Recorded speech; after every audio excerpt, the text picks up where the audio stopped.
Tom was a ladies' man, and he knew it.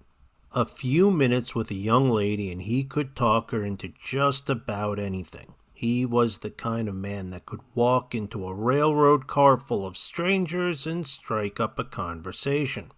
He would talk about his success in business, his luck with women, the money he brought in from unmarried ladies and unfaithful wives. Everyone in the car would hang on his every word. That's where Tom Beltran was that night in 1932, on a train jawing with the man next to him. Tom was headed to visit a young lady whose husband was away from home on an extended business trip.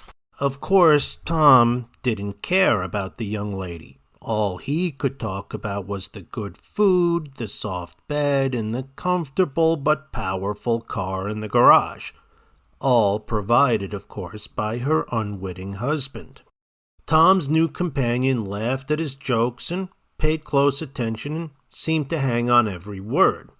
When the train pulled into Walland, Tom no longer had any need for a stranger's companionship. He didn't need anything like a loan or a decent meal, so he gave a quick goodbye and left the train car. Hours later, Tom and his girl, Eleanor was her name, were parked in the dark and quiet of the Lover's Lane outside of town. Eleanor's husband had laid out a lot of money, over $130, for something no one else in town had, a car radio. The faint, tinny sound of Fats Waller and Cole Porter masked the dry rustle of leaves as a figure approached their car. Of course, the music was drowned out by Eleanor's screams as the door opened and Tom was dragged out. The battery was long dead the next morning, so the person walking up the quiet road was listening to birds and frogs when they turned the corner and saw the car. Eleanor was inside. She had met a nasty end with a butcher's knife. All they found of Tom was his skin.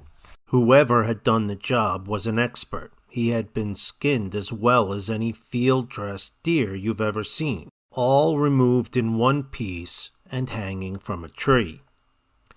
And who could have done such a thing? Well, not Eleanor's husband. His idea of hunting was going out with the boys in the morning and settling in somewhere quiet with a jug. He could never have done it, besides the fact that he was on the other side of the state on a business trip the night of the killings. Couples still use the Lover's Lane, and every few years a car will come screaming into town, the boy and girl inside blabbering about a man with no skin walking up to their car and banging on the window or trying the door. The story of Skin Tom spread throughout the state, and in the autumn people would often park on that Lover's Lane hoping to see him.